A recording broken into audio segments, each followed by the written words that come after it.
Math solution पर एक बार पुनः आप सभी का स्वागत है। आज मैथ सॉल्यूशन में होगा मैथ के उन प्रश्नों का सॉल्यूशन जो 13 सितंबर 2015 की दूसरी शिफ्ट में आए हैं राजस्व लेखपाल के गणित के क्वेश्चन। उन क्वेश्चनों को देखेंगे। आप किसी भी तरह के क्वेश्चन को जो प्रीवियस ईयर पेपर में आए हैं उनको हल करना चाहते हैं तो आप इस चैनल को सब्सक्राइब कर सकते हैं, वीडियो को लाइक और शेयर कर सकते हैं। लेकिन पहले देखते हैं जो 13 सितंबर 2015 के जो क्वेश्चन रहे हैं उनमें क्वेश्चन नंबर 26 पहला क्वेश्चन रहा है जो मैथ का क्वेश्चन था, क्योंकि जो मैथ के क्वेश्चन है वो क्वेश्चन नंबर 26 से स्टार्ट हैं। जो 1 से 25 तक के क्वेश्चन है वो हिंदी के हैं और यहाँ पर हम ले रहे हैं गणित के क्वेश्चनों को। क्या है, एक त्रिभुज की तीनों भुजाओं की लंबाई क्रमशः 35 सेंटीमीटर, 40 सेंटीमीटर और 45 सेंटीमीटर है। त्रिभुज का क्षेत्रफल लगभग क्या होगा ये बताना है। देखिए तीन भुजाएं दी हैं, ए बराबर दिया है इन्होंने 35 सेंटीमीटर, कितना दिया है 35 सेंटीमीटर। बी बराबर कितना दिया है भैया 40 सेंटीमीटर, कितना दिया है 40 सेंटीमीटर। और सी बराबर इसने दिया है 45 सेंटीमीटर। क्या दिया भैया 45 सेंटीमीटर। अब देखिए त्रिभुज ये जो है समकोण त्रिभुज तो नहीं है, क्योंकि बड़ी भुजा का वर्ग बराबर दो छोटी भुजाओं के वर्गों के योग के होना चाहिए, वो नहीं बन रहा। क्योंकि 35 का वर्ग हो जाएगा 1225, 40 का वर्ग हो जाएगा 1600, 1225 और 1600 2825, जबकि 45 का जो वर्ग है वो 2025 से मतलब बराबर नहीं है। तो इसका मतलब यहाँ पर जो त्रिभुज का क्षेत्रफल निकलेगा वो निकलेगा भाई under root S into S minus A, S minus B और एस माइनस सी के फॉर्मूले से। एस क्या है, एस है अर्ध परिमाप। वो क्या होता है भैया, अगर हम सभी भुजाओं को जोड़कर उसका आधा कर दें, सभी भुजाओं को जोड़कर उसका आधा कर दें तो वो मिलता है हमें एस मतलब अर्ध परिमाप। तो करो भाई क्या है, देखिए यहाँ पर पहली भुजा 35 है, दूसरी 40 है और तीसरी 45 है और बटे हो जाएगा तो 40 और 45 85 और 35 हो गए 120 बटे 2 का मतलब बना 60। तो s का मान कितना है 60 है। s का मान कितना है भाई 60 है। चलिए फिर है 60 माइनस 35। क्या करेंगे भाई 60 माइनस 35, फिर लिखेंगे हम 60 माइनस 40, फिर लिखेंगे हम 60 माइनस 45। ठीक है भाई, इन्हें एक एक चीज़ को सोल्व करें भाई। क्या करेंगे 60 तो जो का तो ही है, 60 में तो कुछ नहीं कर सकते आप। 60 में से 35 जाएंगे 25 बचेंगे, 60 में से 40 जाएंगे 20 बचेंगे, 60 में से 45 जाएंगे 15 बचेंगे। अब क्या कर सकते हैं और थोड़ा सा हल करें इसे। देखिए इसे 15 चौका 60 लिखा जा सकता है, ये 25 को 25 से रहने दो। ठीक है भाई, 5 चौक 20 लिखा जा सकता है और 15 का जो का तो छोड़ दो। अब हल करें तो देखिए 2 15 है तो 1 15 बाहर आ जाएगा, 2 15 है तो 1 15 बाहर आ जाएगा, 2 4 है तो 1 4 भी बाहर आ जाएगा, 25 का 5 बाहर आ जाएगा, अंदर बचेगा अंडर रूट 5। कितना बचेगा अंडर रूट 5।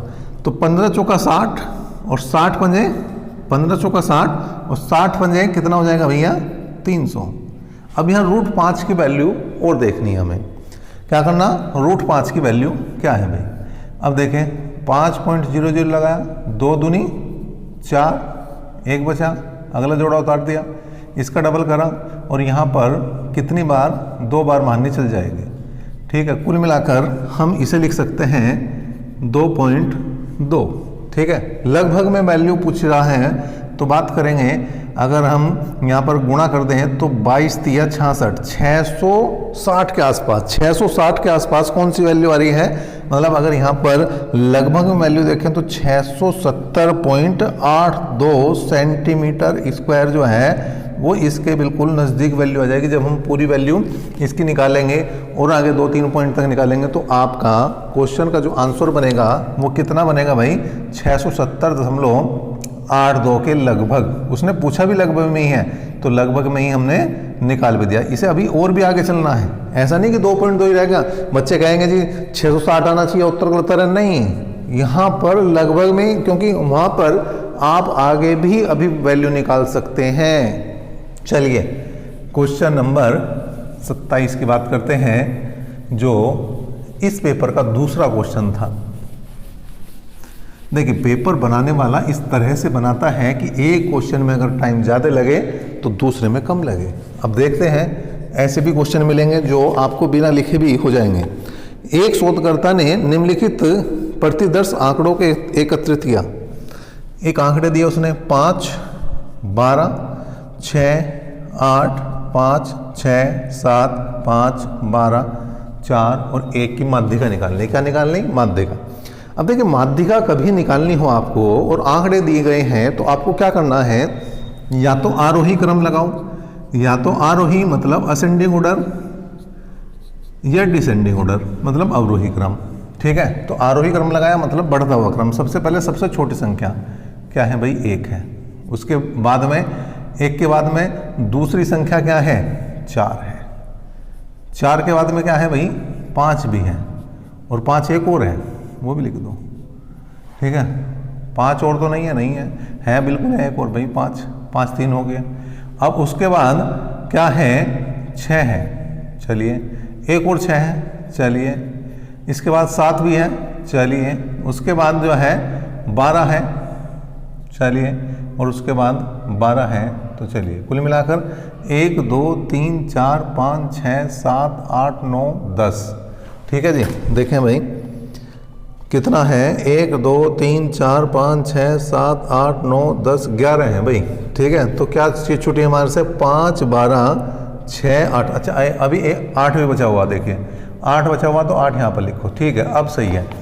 1 2 3 4 5 6 7 8 9 10 11 है। 1 2 3 4 5 6 7 8 9 10 11 है। n का मान क्या आया? 11। n का मान क्या? 11 है, और ये है क्या? विषम। ये क्या है भैया? विषम है। और माध्यिका निकालनी है। क्या निकालनी है? माध्यिका। क्या निकालनी है? माध्यिका। अगर माध्यिका निकालनी है और n का मान विषम है तो सीधा सा है n+1/2 वे पद का मान, वे पद का मान। n का मान कितना है? 11। 11 + 1/2 मतलब 12वें पद का मान। 12/2वें पद का मान का मतलब 2 6 12 6वें पद का मान।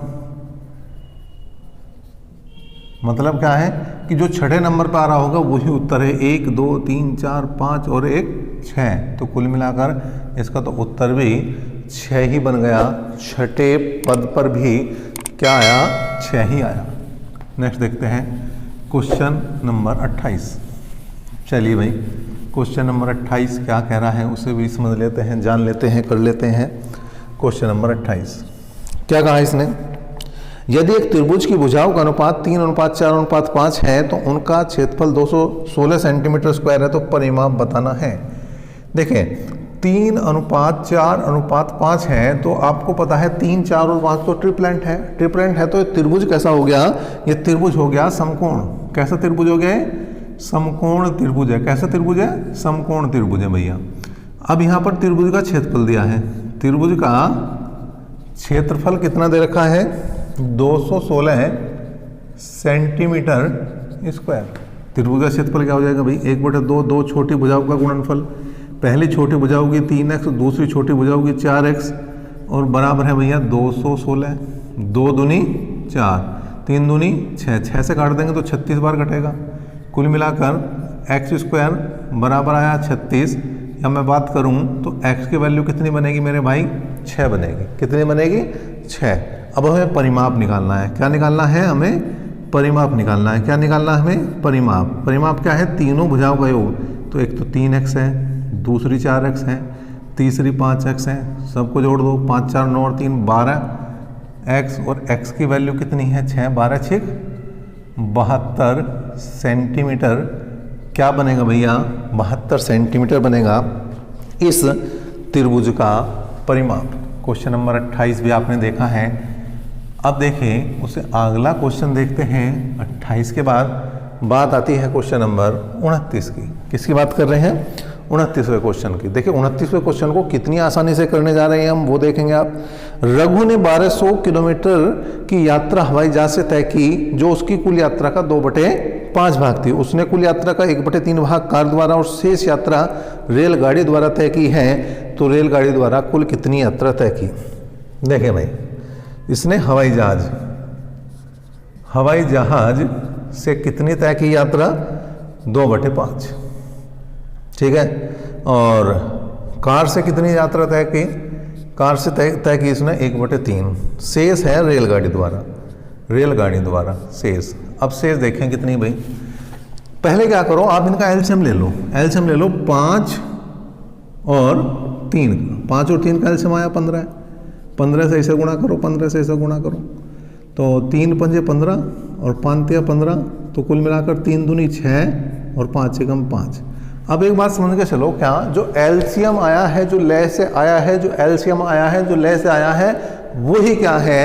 वही है हमारी पूरी यात्रा की लंबाई। अगर पूरी यात्रा की लंबाई 15 है और हवाई जहाज से वो 6 किलोमीटर चला गया, कार से वो 5 किलोमीटर चला गया, कुल मिलाकर 6 और 5 11 चला गया, कितने में से? 15 में से 11 चला गया, तो बचा कितना? 4 किलोमीटर। और वो किससे जा रहा? रेल से। वो किससे जा रहा? रेल से। अब देखो, 1200 किलोमीटर हवाई जहाज से गया, लेकिन यहाँ 6 दिखा रहा हवाई जहाज से, तो 6 बराबर किसके हैं? 1200 के। 6 बराबर किसके हैं? 1200 के।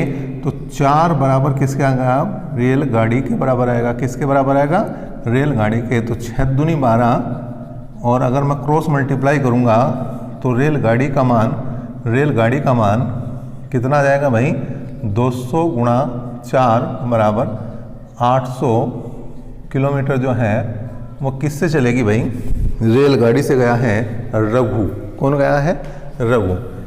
अगर आपको ये सॉल्यूशन अच्छा लग रहा है, ये वीडियो अच्छी लग रही है, तो वीडियो को आप लाइक भी कर सकते हैं और अपने दोस्तों के साथ, अपने मित्रों के साथ, अपने चाहने वालों के साथ उसे शेयर भी कर सकते हैं। क्वेश्चन नंबर 30 की बात कर लेते हैं। 30वां क्या है भाई? किसी कक्षा में 15 विद्यार्थियों की औसत आयु 15 वर्ष है। 15 विद्यार्थी जो हैं, विद्यार्थियों की आयु का योग कितना हो जाएगा भाई? 15 गुणा 15 मतलब 225। अगर आपको योग निकालना है तो जितना औसत है उसमें गुणा करेंगे किसकी? जो आपका संख्या है टोटल, उसकी गुणा। अब उसने कहा भाई 5 विद्यार्थियों की आयु का औसत दिया है 14, तो यहाँ पर आ जाएगा भैया 5 गुणा 14, 14 पंजे 70। ठीक है।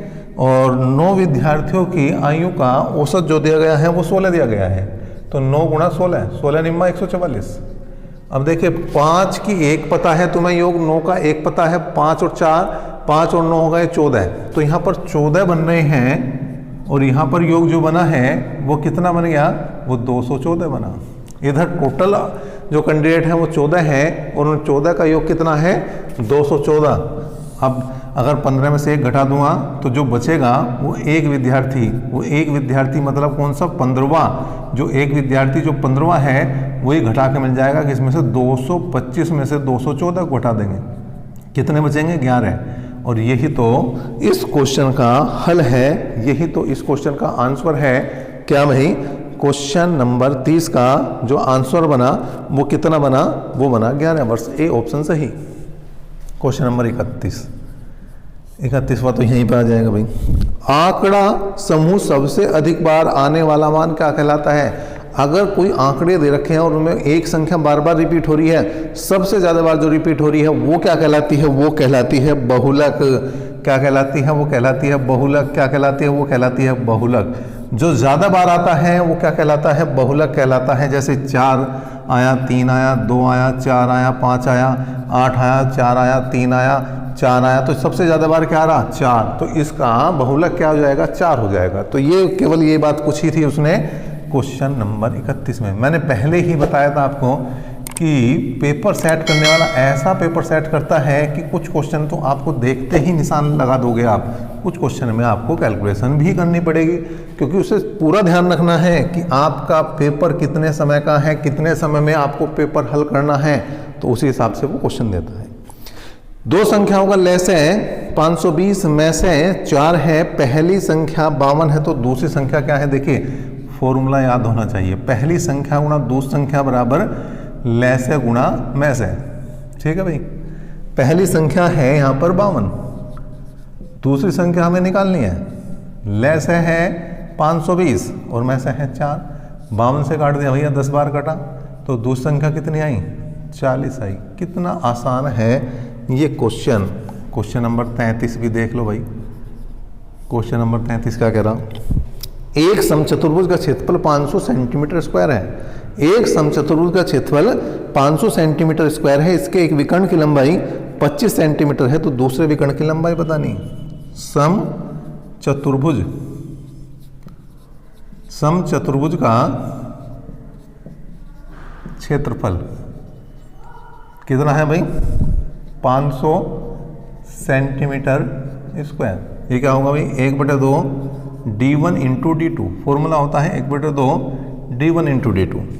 d1 मतलब पहला विकर्ण। पहला विकर्ण कितना दिया भाई? 25।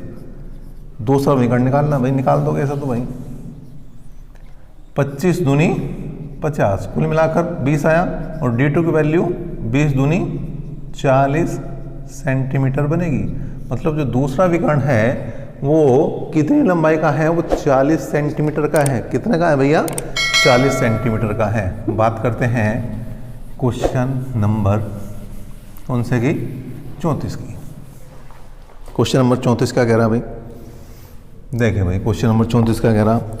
ए, बी और सी एक कंपनी में हिस्सेदार या अंशदार हैं। एक वर्ष में ए का 1/3 भाग, बी को 1/4 भाग और सी को 5,000 रुपये मिले, तो ए का भाग बताना। देखिए ए, बी और सी 3 है, इसे 1/3 मिला, इसे 1/4 मिला, इसका देखना क्या है। फिर वही काम जैसा हमने क्वेश्चन नंबर 29 में किया था। 29 में क्या किया था? कमेंट करके बता दो भाई। 29 में क्या किया था? 29 में निकालना था लेस है, एलसीएम निकालना था। किसका? जो हर में है। 3 और 4 का एलसीएम कितना आया? 12। ठीक है भाई, 3 चौक 12, तो ए का हिस्सा 4 तिया 12, बी का हिस्सा 3, टोटल 12 है। टोटल 12 है, 4 और 3 7 जा चुके हैं, तो कितना बचा? 5। ये किसका हिस्सा है? ये ही हिस्सा है सी का। किसका? सी का 5। और 5 बराबर दिया है क्वेश्चन में 5000 के। 5 बराबर किसके दिया है? 5000 के। 5 बराबर किसके दिया है? 5000 के। तो 4 बराबर आ जाएगा 4000 के। क्रॉस मल्टीप्लाई जैसे करोगे तो इसका मान कितना आ जाएगा भैया? 4000 रुपये आ जाएगा। ठीक है भाई, कौन सा क्वेश्चन है? Question number 34। देखते हैं नेक्स्ट क्वेश्चन को, क्वेश्चन नंबर 35 को। ठीक है भाई, क्वेश्चन नंबर 35 क्या कह रहा है? क्वेश्चन नंबर 35 क्या है भाई? एक समबाहु त्रिभुज की ऊंचाई क्या होगी जिसकी प्रत्येक भुजा 4 सेंटीमीटर है? ठीक है, तो समबाहु त्रिभुज की ऊंचाई का फार्मूला क्या होता है? ऊंचाई का फार्मूला होता है √3/2 इंटू भुजा।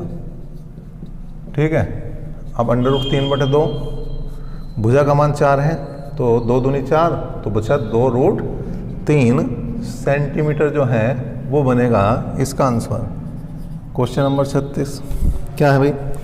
36 व्यक्ति एक कार्य को 18 दिन में कर सकते हैं।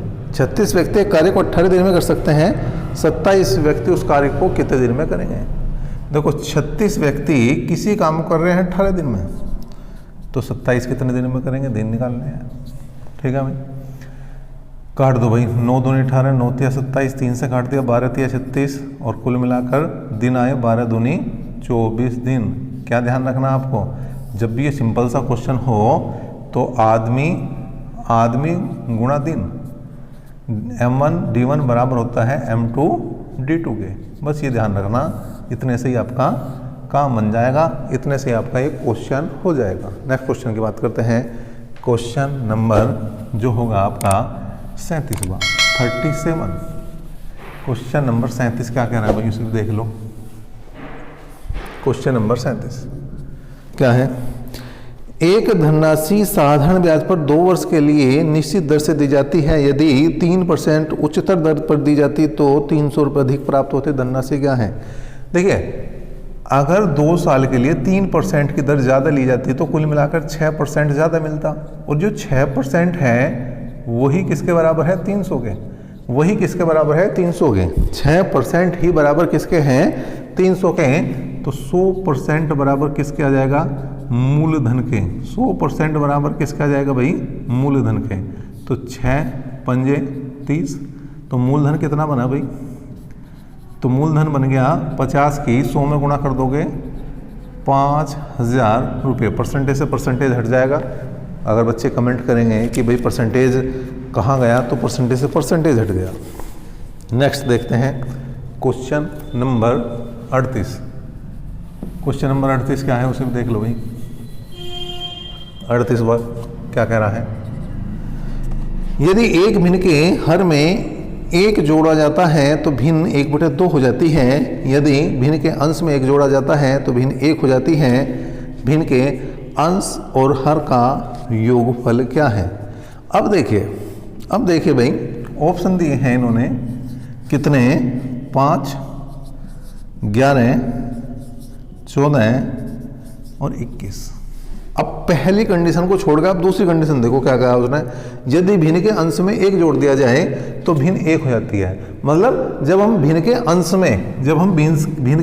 में एक जोड़ रहे हैं तो वो 1 कब होगी, जब ये दोनों बराबर हो जाएंगे। जब ये दोनों बराबर हो जाएंगे इसका मतलब आप समझ के चले कि जो अंश और हर हैं वो लगातार 2 संख्याएं हैं, उनमें केवल 1 का अंतर है। तो अगर मैं इसका ऐसे टुकड़े कर दूं जिनका अंतर 1 है और उसको इन क्वेश्चन की कंडीशन पर अप्लाई करके देख लो तो काम जल्दी हो जाएगा।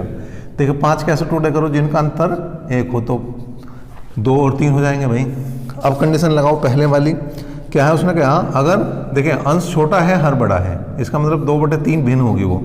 उसने कहा यदि हर में एक जोड़ दिया जाए तो 1/2 जो आया 2/4 और 2 1 2 और 2 दूनी 4। बिल्कुल सही बात है। पहली कंडीशन तो इसी ने पूरी कर दी पहली कंडीशन तो।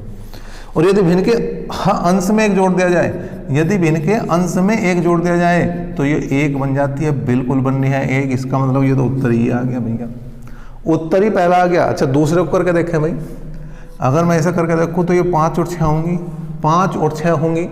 कैसे भाई, 5 और 6 1 का अंतर है। अब अगर ये इसको देखें कि वो सही है गलत, तो 5/6 भिन्न है। उसने कहा 1 जोड़ो तो कितने अंश है, 1/2। यहाँ कितनी आ रही, 5/7। हल नहीं हो सकता, इसका मतलब ये तो बन ही नहीं सकता। इसके टुकड़े ही नहीं हो सकते लगातार 2 संख्याओं में। इसके टुकड़े हो सकते हैं क्या, 10 और 11। इसे भी चेक कर लो भाई, तो 10/11। उसने कहा कि अगर मैं इसमें 1 जोड़ दूं तो 1/2 आना चाहिए। यहाँ कितना आना, 10/12 का मतलब 2 × 10 2 6 12, मतलब 5/6। इसका मतलब ये भी गलत है। एक तरीका तो ये है करने का भाई, ठीक है। पेपर में इस अप्रोच से भी जा सकते हैं। अब पूरा देख लो, जैसे आप जो हैं पूरा जो पुराना तरीका है अपना उसे भी देख के चलते हैं भाई।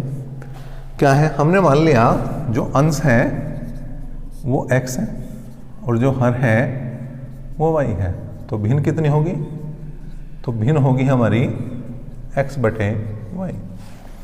उसने कहा भाई अंश में कुछ नहीं करना, पहले हर में 1 जोड़ना, तो 1/2 हो रही। हल करूं तो 2x बराबर y + 1 या 2x - y बराबर 1, समीकरण नंबर 1 बनी। दूसरा क्या है, यदि अंश में 1 जोड़ दूं तो ये 1 के बराबर हो रही। इसका मतलब x + 1 बराबर y, कहूँ तो x - y बराबर -1, समीकरण नंबर 2 हो रही। इन्हें दोनों को हल कर दो बस। हल करेंगे तो क्या करेंगे भाई, पहले घटा देंगे, घटा दिया जी तो कैंसिल हो गया। -x बराबर -2, तो x की वैल्यू 2 आई। रख दो भाई, इसमें मान रख दो। y बराबर है x + 1, x का मान 2 है, 2 और 1 मतलब 3। तो भिन्न योग बताना हमें, तो x और y का योग बताना। 2 और 3 कितना बना, 5। तो इस तरह से भी आप जा सकते हैं।